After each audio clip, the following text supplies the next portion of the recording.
মোগলাই পরোটা কিন্তু আমাদের সবারই খুব প্রিয় একটা খাবার। তো এটা যদি বাড়িতে এত সুন্দরভাবে মজা করে বানানো যায় তাহলে কেন আর বাজার থেকে এভাবে কিনে খাবো। তো চলেন আপনাদের সাথে আজকের রেসিপিটা শেয়ার করি। আর আজকের রেসিপিটা হলো মোগলাই পরোটা রেসিপি। এটা কিন্তু একেবারে বাজারের মতো হুবহু হবে। প্রথমে এখানে মোগলাই পরোটাটা বানানোর জন্য একটা ডো বানিয়ে নিব। আর তার জন্য নিয়েছি 1 কাপ ময়দা, তারপর দিয়েছি পরিমাণ মতো লবণ, দিয়েছি 1 টেবিল চামচ তেল। তো এগুলো দিয়ে কিন্তু ভালো করে আমি এভাবে মিশিয়ে নিচ্ছি। তেলটা দেওয়ার পরে এটা ভালো করে একটু মিশিয়ে নিতে হবে। এখন দিয়ে দিচ্ছি রুম টেম্পারেচারে থাকা পানি। পানিটা আমি একটু একটু করে দিচ্ছি আর এইভাবে একটু ডো বানিয়ে নিচ্ছি।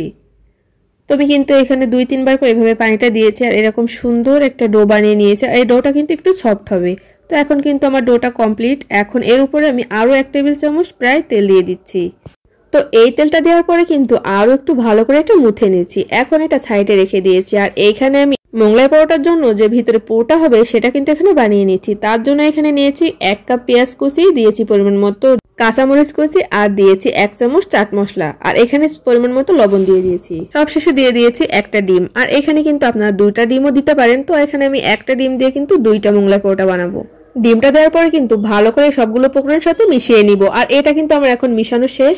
আর এইখানে কিন্তু আগে থেকে যে ডোটা বানিয়ে নিয়েছিলাম তার থেকে 2 টুকরা করে নিয়েছি। সেখান থেকে একটা নিয়ে আমি কিন্তু এভাবে ভালো করে বেলে নিচ্ছি। আর এটা কিন্তু যতটা সম্ভব পাতলা করার চেষ্টা করবেন। দেখতেই পাচ্ছেন আমি কিন্তু এটা পুরোপুরি ভালো করে বেলে নিয়েছি। আর এর পুরোটাও কিন্তু আপনাদেরকে দেখিয়ে দিলাম।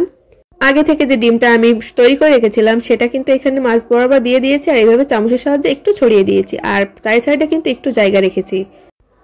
তো সবশেষে দিয়ে দিয়েছি ধনিয়া পাতা কুচি। আর এটা কিন্তু আপনারা দিতেও পারেন, নাও পারেন। এখন আমি যে সাইডগুলো ফাঁকা রেখেছি সেইখান থেকে যে কোনো এক সাইড দিয়ে কিন্তু এভাবে একটা ভাঁজ দিয়ে দিয়েছি, কিন্তু আরও এক সাইড দিয়ে কিন্তু এভাবে ভাঁজ দিয়েছি। আর এইভাবে কিন্তু 4 সাইড দিয়ে আমি সুন্দর করে এভাবে ভাঁজ দিয়ে নিয়েছি। আর যখন এটা পুরোপুরি হয়ে গিয়েছে তখন কিন্তু উপর দিয়ে একটু চেপে দিয়েছি যাতে ডিমের পুরটা বের হয়ে না যায়। আমি একইভাবে 2টা বানিয়ে নিয়েছি। আর এখানে ফ্রাই প্যানে কিছুটা তেল দিয়েছি আর গরম হয়ে গেলে কিন্তু একটা করে মোগলাই পরোটাগুলো দিয়ে দিয়েছি। আর দেখতেই পাচ্ছেন এটা কত সুন্দরভাবে ফুলে উঠছে। তো এইভাবে যখন এক পিঠ হয়ে গেছে তখন কিন্তু আমি এইভাবে উল্টে পাল্টে দিচ্ছি। আর দেখতেই পাচ্ছেন এটা কিন্তু খুব সুন্দরভাবে হয়ে এসেছে।